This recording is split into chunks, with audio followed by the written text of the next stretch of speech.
Hello friends, முக்கியமான ஒரு shortcut பார்க்கலாம். இந்த டேட்டா எந்த புத்தகத்தில் இடம்பெற்றுள்ளது அப்படின்னா, நமக்கு புதிய புத்தகம் 10ஆம் வகுப்பு தமிழ் புத்தகத்தில் இடம்பெற்றிருக்கக்கூடிய ஒரு பாடல்.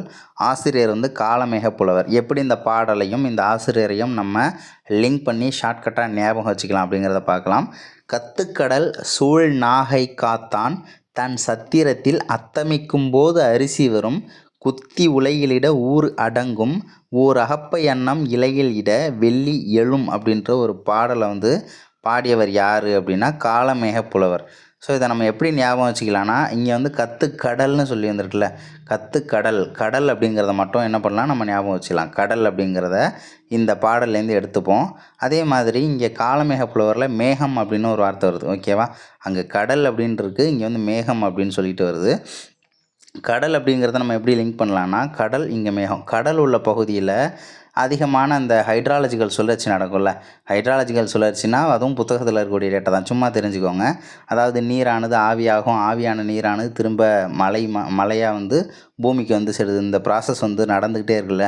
ஸோ இந்த மாதிரி கடல் பகுதியில் அதிகமாக நடக்கும், ஏன்னா அங்கே தண்ணி அதிகமாக இருக்குல்ல. ஸோ இப்போ கடல் பகுதியில் மேகங்கள் அதிகமாக சூழ்ந்துருக்கும். அவ்வளோதான், முடிஞ்சு போச்சு. ஷார்ட்கட் அவ்வளோதான். இதில் நீங்கள் இன்னொரு டேட்டாவும் எக்ஸ்ட்ரா தெரிஞ்சுக்கலாம்ல, ஹைட். அதனால தான் கொஞ்சம் டீட்டெயிலாக சொன்னேன். ஷார்ட்கட்டு சிம்பிள், ஓகேவா. கடல் பகுதியில் மேகங்கள் அதிகமாக சூழ்ந்துருக்கும்.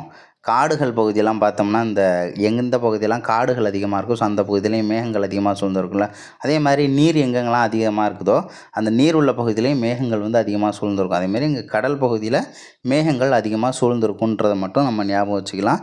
ஸோ இது வந்து பார்த்தோம்னா ஜஸ்ட்டு லிங்க் பண்ணிக்கிறதுக்காக உள்ள ஒரு ஷார்ட்கட்.